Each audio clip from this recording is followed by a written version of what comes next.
الحمد لله نحمده ونستعينه ونستغفره ونؤمن به ونتوكل عليه ونعوذ بالله من شرور أنفسنا ومن سيئات أعمالنا من يهده الله فلا مضل له ومن يضلله فلا هادي له ونشهد أن لا إله إلا الله وحده لا شريك له ونشهد أن سيدنا مولانا محمدا عبده ورسوله أما بعد فأعوذ بالله من الشيطان الرجيم بسم الله الرحمن الرحيم ولا تقولوا لمن يقتل في سبيل الله أموات بل أحياء ولكن لا تشعرون صدق الله العظيم وصدق رسوله النبي الأمين المتين الكريم ونحن على ذلك من الشاهدين والشاكرين والحمد لله رب العالمين۔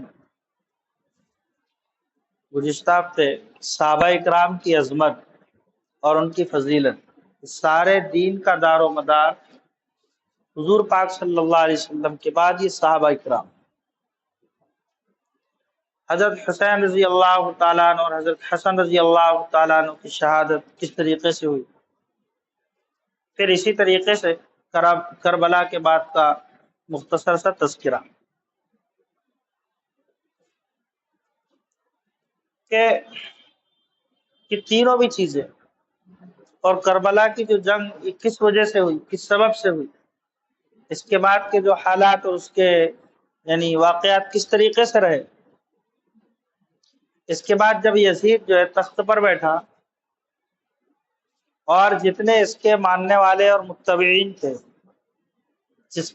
جتنے بھی اس کے تابع دار لوگ تھے، اب ان کے دل میں ایک خیال پیدا ہو گیا کہ اب تو ہماری حکومت ہے، اب ہمارا راج چلے گا، اب ہمارا دبدبا رہے گا، اب ہمیں یہاں پر اہل بیت سب کے سب ختم ہو گئے، صرف ایک بچے تھے حضرت امام زین العابدین، یہ حضرت حسین رضی اللہ تعالیٰ عنہ کے بیٹے تھے، شدید بیماری کی وجہ سے یہ اس پر شریک نہیں ہو سکے، جب ٹھیک ہوئے یہ واپس مدینہ منورہ آ گئے تھے، ان کے دماغ میں یہ تھا کہ وہ بھی چلے گئے، اب تو ہمارے اوپر کسی کا راز نہیں۔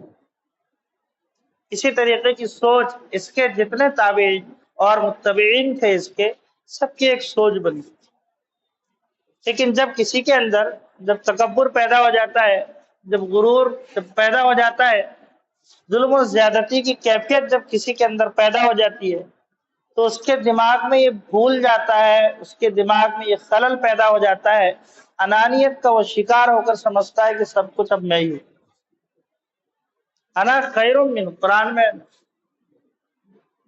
کہ اب بس میں ہوں۔ لیکن جس وقت اللہ تبارک و تعالیٰ کی جب پکڑ ہوتی ہے ایسے شخص کے تعلق سے، جب اس کی گرفت ہوتی ہے، جب اللہ کی پکڑ جب شروع ہوتی ہے، ایسے شخص کو نہ کوئی زمین بچا سکتی، نہ آسمان بچا سکتا، نہ اس کے دوست بچا سکتے، نہ اس کے چاہنے والے بچا سکتے، نہ رشتہ دار بچا سکتے، نہ دنیا کی کوئی طاقت نہیں بچا سکتی جب اللہ کی پکڑ آتی ہے۔ کیا ہوا؟ یزید 3 سال 7 مہینے، کتنے سال؟ 3 سال 7 مہینے وہ بھی ایسے گزرے نہایت ہی تجبب، پریشانی کے عالم، اور ایسی شدید بیماری کا شکار ہوا کہ اس کی آنکھوں میں کیڑے پیدا ہو گئے، اس کی آنکھیں گلنا شروع ہو گئی تھی، خود بخود آنکھوں میں کیڑے پیدا ہو گئے، یہاں تک کہ اگر وہ پانی پیتا تھا تو پانی پینے میں بھی بہت تکلیف ہوتی تھی اس کو، اور اگر پانی نہیں پیتا تھا تو پیاس کی تکلیف اس کو ہوتی تھی، اس تکلیف میں اس کی موت ہوئی، یہاں تک کہ جب اس کے جنازے اس کی لاش کو اس کے ہی سپاہیوں نے دیکھا تو کہا کہ یہ قاتلین حسین کا انجام ہے، اور اس سے بڑی بدبختی خود اس کے بیٹے کو جب مرنے سے پہلے وصیت کر رہا تھا کہ تخت پر تو بیٹھ جا، بیٹے کا نام بھی معاویہ تھا، کہا کہ ایسے تخت پر میں تھوکتا ہوں جس کی شروعاتی اہل بیت کے خون سے جس کی شروعات ہوئی ہو، میں اس تخت پر بیٹھتا ہرگز ہرگز پسند نہیں کر سکتا۔ ایک تاریخ کی کتاب میں اس طریقے سے لکھا کہ ایک عیسائی لڑکی سے عشق ہو گیا، اس نے بلائی اس کو اکیلے اور کہا کہ چل شکار کرنے گئے، خنجر اس نے چھپائی تھی اور وہی جنگل میں اس کو مار دیا، اس کی لاش کو کتے نے اور دیگر جانور نے نوچ نوچ کر کھا گیا۔ بہرحال جو بھی صحیح ہو، لیکن اس کا انجام نہایت ہی بری طرح ہوا اور اس کے بیٹے نے اس کے تخت پر تھوکا، یہ حقیقت۔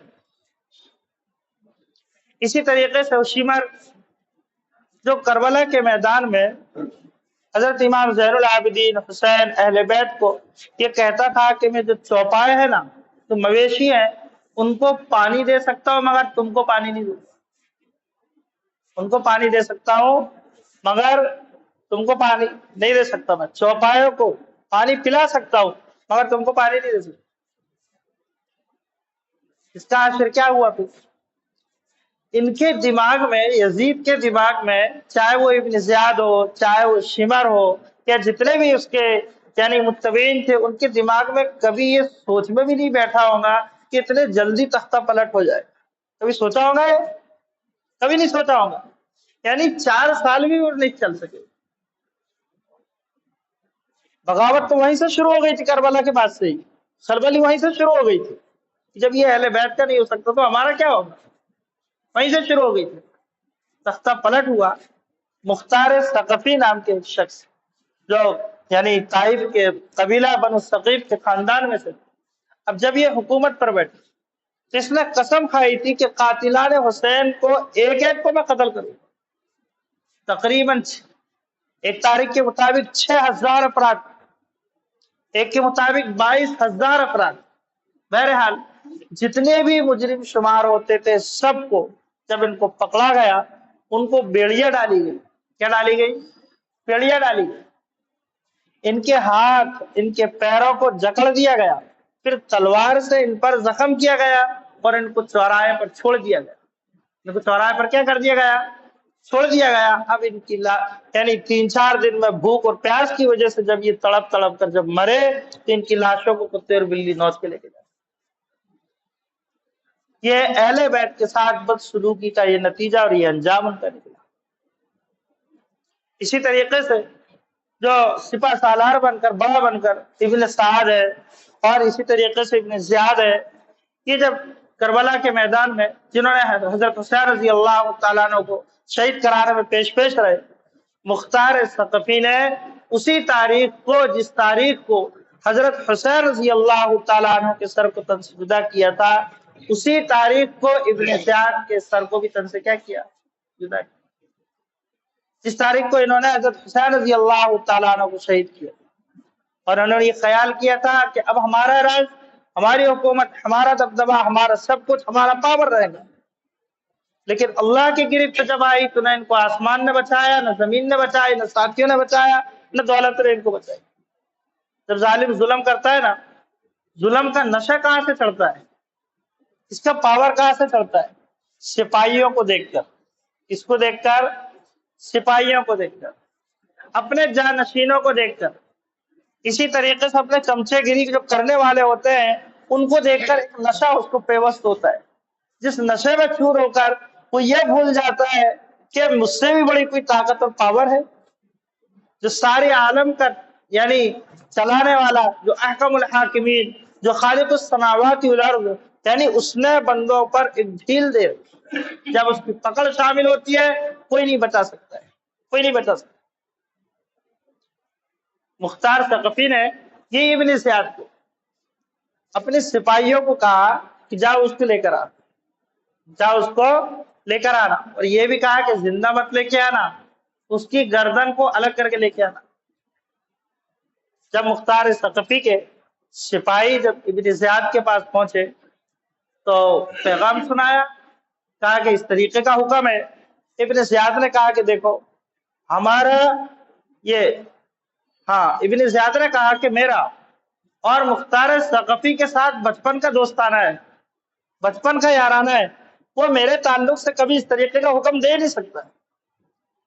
مختار ثقفی کے سپاہیوں نے کہا ٹھیک ہے، وہ سب ٹھیک ہے، تمہارا دوستانہ ہے، تمہارا سب کچھ ہے، لیکن حکم اس طریقے سے، اور ہم یہ بھی جانتے ہیں کہ ہم کو بھی موت آنا ہے، ہم کو بھی کیا آنا ہے؟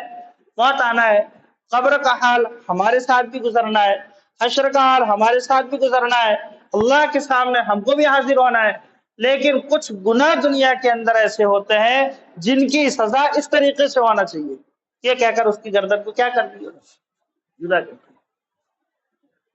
یہ ہے یعنی جو قاتلان حسین تھے ان کے ساتھ یہ اس طریقے سے ہوا، نہایت ہی بدترین طریقے سے ان کی کیا ہوئی، موت واقع ہوئی۔ پھر جو حضرت امام زین العابدین جو باقی رہ گئے تھے وہ کہاں پر آ گئے؟ وہ مدینہ منورہ آ گئے۔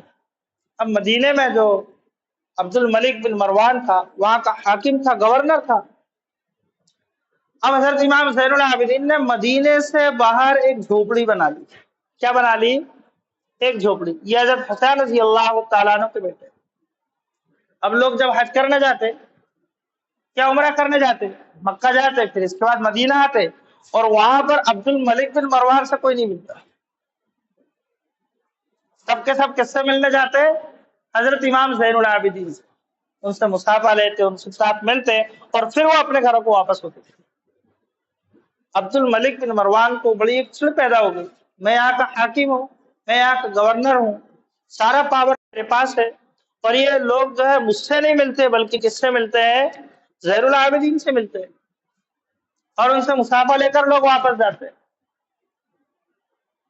آج دنیا میں جتنے بھی سلسلے ہیں نا، چاہے وہ سلسلہ قادریہ ہو، چاہے وہ سلسلہ چشتیہ ہو، چاہے وہ سلسلہ شہروردیہ ہو، چاہے وہ سلسلہ نقشبندیہ ہو، ان سب کا تعلق کس سے ملتا ہے؟ حضرت امام زین العابدین سے ملتا ہے۔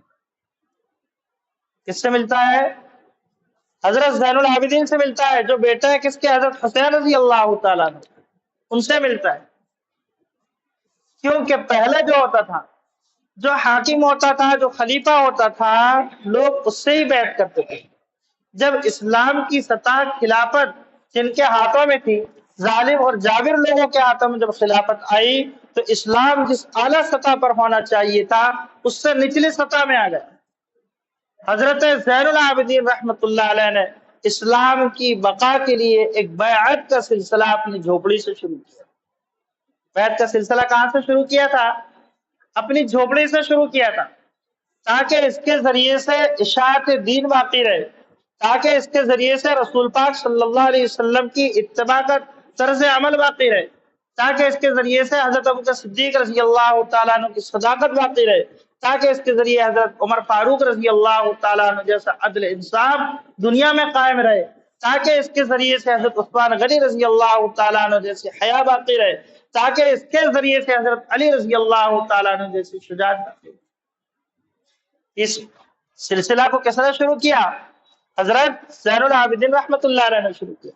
نہیں تو پہلے جو خلیفہ ہوتا تھا، جو حاکم ہوتا تھا، وہی خلیفہ ہوتا تھا، لوگ اسی کے ہاتھ پر بیعت کرتے تھے، وہی بڑی مسجد کا امام بھی ہوتا تھا، وہی مجتہد بھی ہوتا تھا، وہی مسئلے کو بتلاتا بھی تھا، وہی قرآن کی تعلیم بھی دیتا تھا، مسلمانوں کا سب کچھ وہی ہوتا تھا۔ جب خلافت نے اسلام کی حقیقت کو ترک کیا، جب حکومت میں ظالم اور جابر لوگ بیٹھے، تو حضرت زین العابدین رحمت اللہ علیہ نے اسلام کی بقا کے لیے، اشاعت اسلام کے لیے بیعت کا سلسلہ اپنے جھوپڑے سے شروع کیا، اور یہ سلسلہ آہستہ آہستہ پوری دنیا میں پھیلا۔ خود ہمارے اس ملک میں حضرت مجدد الفسانی رحمت اللہ علیہ، اسی طریقے سے حضرت محدث دہلوی رحمت اللہ علیہ، اسی طریقے سے گجرات کے اندر حضرت خواجہ دانا رحمت اللہ علیہ، اسی طریقے سے اجمیر میں میسور سے مدینہ اور مدینے سے لے کر پھر یعنی ہندوستان تک حضرت خواجہ معین الدین چشتی سنجیری اجمیری رحمت اللہ علیہ اسی سلسلے کو لے کر آئے۔ یہ سلسلہ کس نے شروع کیا؟ حضرت زین العابدین رحمت اللہ علیہ نے، تاکہ سارے عالم میں اسلام کسی کے رعب اور دبدبے پر نہ رہے، اور ان کو ایک خاص ہدایت کچھ خفیہ اعتبار سے بھی دی، کچھ علانیہ اعتبار سے بھی دی۔ عبد الملک بن مروان نے زین العابدین کو بلانے کے لیے بھیجا، جا ان کو بلا کے لے کے آنا، کہ لوگ ان کے دربار میں کیوں جاتے ہیں؟ حضرت زین العابدین نے انکار کر دیا کہ میں نہیں آیا۔ یہاں بھی ایک بڑا پیغام ہے۔ اب یہ پیغام جو ہے ہر شیخ کے لیے، ہر شیخ الحدیث کے لیے، ہر عالم کے لیے، ہر اس شخص کے لیے جس نے سرکار دو عالم صلی اللہ علیہ وسلم اور انبیاء علیہ السلام کے علم کو اپنی پسلیوں میں لیے ہوئے ہر ایسے شخص کے لیے۔ آپ دنیا کا تجربہ کر کے دیکھیں کہ کوئی بھی شخص جو عالم ہو یا شیخ ہو یا مشائخ ہو یا شیخ الحدیث ہو، اگر کسی یعنی حاکم یا کسی سپاہیوں کے جب چکر کاٹتا ہے تو اس کی عزت اللہ ہاتھ میں دلا دیتا ہے۔ اگر ایسے لوگ کسی یعنی بزرگ کے پاس جب جاتے ہیں تو ان کی عزت اور بڑھ جایا کرتی ہے، ان کی عزت کیا ہوتی ہے؟ اور بھی بڑھ جاتی ہے۔ آپ دیکھے ہوں گے بہت سے سیاستداں جو ہے اجمیر میں جا کر چادر چڑھاتے ہیں، ان کی عزت گھٹتی ہے کہ بڑھتی ہے؟ ان کی عزت میں اور 4 سال لگ جاتے ہیں، آج بھی وہ کیفیت باقی ہے۔ یہ خفیہ پیغام حضرت زین العابدین رحمۃ اللہ علیہ نے قیامت تک کے لیے اہل علم کے لیے پیغام دیا کہ دیکھو کسی کے چکر مت کاٹو۔ اگر تم شہرت دیکھ کر یا حکومت دیکھ کر دبدبہ دیکھ کر اگر تم ان کے چکر کاٹو گے، اللہ تمہاری عزت کو خاک میں ملا جائیں گے، لوگوں کے دلوں میں نفرت پیدا کر دیں گے۔ اور اگر تم خوددار بن کر زندگی گزارو گے تو اللہ تبارک و تعالیٰ اعلیٰ درجے کا شخص ہو چاہے ادنا درجے کا شخص ہو، اللہ عزت آپ کو عطا کرے۔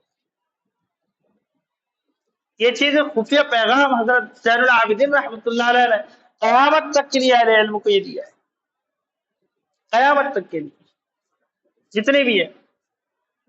مختار ثقفی نا ہے نا، جس وقت جو ہے ابن زیاد کو، جس کو ابن زیاد کو اپنے سپاہیوں کو بھیجا کہ اس کو لے کر آ، ابن زیاد کا بیٹا آیا، یعنی خبر تو اس کی کیفیت معلوم کرنے کے لیے ابن زیاد کا بیٹا آیا، پوچھا کہ کیسا ہے تمہارے والد، کیسا ہے تمہارے والد؟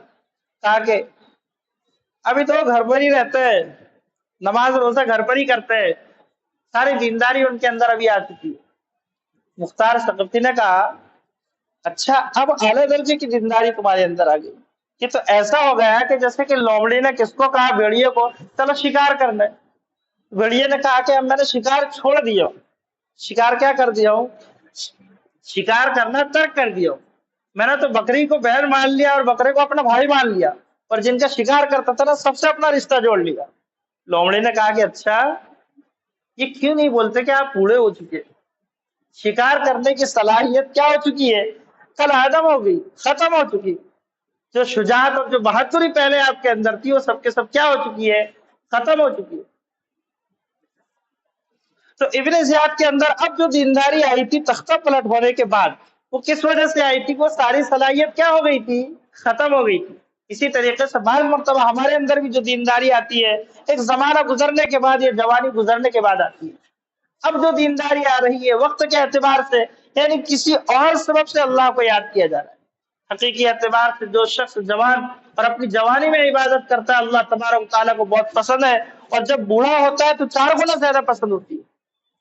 حضرت زین العابدین نے صحبت جو پائی تھی اپنے والد حضرت حسین رضی اللہ تعالیٰ نے، اسی طریقے سے اپنے دادا حضرت علی رضی اللہ تعالیٰ عنہ کی اور مختلف صحابہ کرام کی صحبت پائی تھی، خوددار اقسام کی شخصیت تھی، انکار کر دیا۔ عبد الملک بن مروان نے سپاہی بھیجے کہ جاؤ ان کو بیڑیا ڈال کے گرفتار کر کے لے کر آ۔ کیا ڈال کے؟ بیڑیا ڈال کے، اور زین العابدین کو گرفتار کر کے لے کے آؤ ہمارے پاس۔ آئے، بیڑیا ڈالی، اور پھر اس کے بعد جو ان کو پکڑ کے کہا کس کے سامنے پیش کیا گیا؟ عبد الملک بن مروان کے سامنے۔ عبد الملک بن مروان نے کہا تم نے کیا قاتل، تم نے دیکھا نہیں کہ یزید کے ہاتھ میں جب پاور تھا تمہارے خاندان والوں کو بھی کیا اشر اس نے کیا ہے؟ آج میرے پاس پاور ہے تو میں نے تم کیا ڈال دیے؟ بیڑی ڈال دیے، ہم نے تم کو بلایا تھا۔ یہ روایت ایک ضعیف ہے، لیکن بعض روایت ایسی ہوتی ہے جو ایمان کو بڑھانے میں ایک بہت اہم کردار ادا کرتی ہے۔ حضرت زین العابدین رحمۃ اللہ علیہ نے فرمایا کہ عبد الملک بن مروان یہ خیال اپنے دماغ سے نکال دے، یہ خیال اپنے دماغ سے نکال دے کہ ہمارے پاس پاور نہیں ہے، ہمارے پاس طاقت نہیں ہے، ہمارے پاس سب کچھ موجود ہے، ہمارے پاس سب کچھ موجود ہے۔ یہ کہہ کر حضرت زین العابدین نے اللہ کی ضرب لگائی 3 مرتبہ، اللہ اللہ اللہ۔ جو 3 بیڑیاں تھیں وہ تینوں کے تینوں بیڑیاں دھاگے کی طرح ٹوٹ گئی۔ رونگٹے کھڑے ہو گئے عبد الملک بن مروان، یہ کیا ہو گیا؟ اور کہا کہ سن، ہم خاندان رسول ہیں، ہم اہل بیت ہیں، ہم کیا ہے؟ اہل بیت ہے، ہمارے پاس پاور آج بھی ہے، کربلا میں بھی تھا، اس سے پہلے بھی تھا، لیکن ہم اپنے پاور کو اس وقت استعمال کرتے ہیں جب ہمارے رب کا حکم ہوتا ہے، اور جب ہمارے رب کا حکم نہیں ہوتا تو ہم جامع شہادت کو پسند کرتے ہیں۔ ہم کس کو پسند کرتے ہیں؟ جامع شہادت کو پسند کرتے ہیں، اللہ کے سامنے حاضر ہونے کو پسند کرتے ہیں۔ کیا ایسا بھی ہو سکتا ہے جس شخص کے لیے، جس ذات کے لیے، جس سرکار دو عالم صلی اللہ علیہ وسلم کے لیے اللہ تبارک و تعالیٰ نے ساری کی ساری کائنات جس کے لیے بنائی ہو، کیا اس کے خاندان والوں کو اللہ پاور نہیں دے گا؟ ایسا ہرگز نہیں ہو سکتا، ایسا ہرگز نہیں ہو سکتا ہے۔ جب حضرت زین العابدین کی جب یہ باتیں سنی تو ایک تھرا کاپ گیا، اس کے پیروں تلے زمین کھسک گئی، اس کے رونگٹے کھڑے ہو گئے، اس کے کیا ہو گئے؟ رونگٹے کھڑے ہو گئے۔ تو بہرحال خلاصہ کلام یہ ہے کہ کربلا کا جو واقعہ ہے اور میدان کربلا ہے، ایک غم کا واقعہ نہیں ہے، بلکہ ایک مسلمانوں کی ایک تعلیم اور تربیت گاہ ہے۔ وہاں سے بہت ساری چیزوں کا مسلمانوں کو کیا ملتا ہے؟ سبق ملتا ہے۔ سب سے پہلا سبق تو یہ ہے کہ ظالم کا ظلم یہ ہمیشہ باقی نہیں رہتا، یہ ایک نہ ایک دن کیا ہوتا ہے؟ ختم ہوتا ہے، اور اس کا نتیجہ دنیا میں بھی ملتا ہے اور آخرت میں تو ملنا ہی ہے۔ دوسرا یہ ہے کہ اعلیٰ ظرف کے لوگ اور اسفل ظرف کے لوگ، اعلیٰ ظرف کی جو شخصیت ہوتی ہے یہ ہمیشہ زندہ رہتی ہے، اور اسفل ظرف کے لوگ جو ہوتے ہیں یہ ایک نہ ایک دن کیا ہوتا ہے؟ ختم ہو جاتے ہیں، ان کا نام و نشان بھی ختم ہو جاتا ہے۔ جیسے کہ شمر نے یعنی کوفہ سے بھاگ کر مدینہ آیا اور زین العابدین کے کمرے پر آ کر کہا، جھوپڑی پر آ کر کہا مجھے پانی چاہیے۔ زین العابدین نے پانی نکال کر پیالہ پیش کیا، ایک پیالہ، دو پیالہ، تین پیالہ، پانی پی گیا۔ پینے کے بعد کہا کہ تم نے مجھے شاید پہچانا نہیں۔ کہا کہ میں تجھے نہ پہچانوں کہ جس نے سارے خاندان کو تو نے اجاڑ دیا؟ کہا کہ اچھی طریقے سے جانتا ہوں۔ کہا کہ پھر پانی کیوں دیا تم نے؟ حضرت زین العابدین نے جواب دیا کہ تمہارا ظرف تھا۔ یہ کس کا ظرف تھا؟ کہ تمہارا ظرف تھا، یہ ہمارا ظرف ہے کہ ہم اپنے دشمن کو بھی پیاسا نہیں مرنے دیتے، اپنے دشمن کو بھی کیا نہیں مرنے دیتے؟ پیاسا نہیں مرنے دیتے۔ اور پاور کسی بھی چیز کا ہو، چاہے پاور طاقت کے اعتبار سے ہو، چاہے پاور دولت کے اعتبار سے ہو، لیکن حقیقی پاور یہ کس کے اختیار میں ہے؟ کہ اللہ ہی کے اختیار میں ہے۔ یہ اسباق ہم کو میدان کربلا سے ہم کو حاصل ہوتے ہیں۔ اللہ ہم سب کو عمل کی توفیق عطا فرمائے۔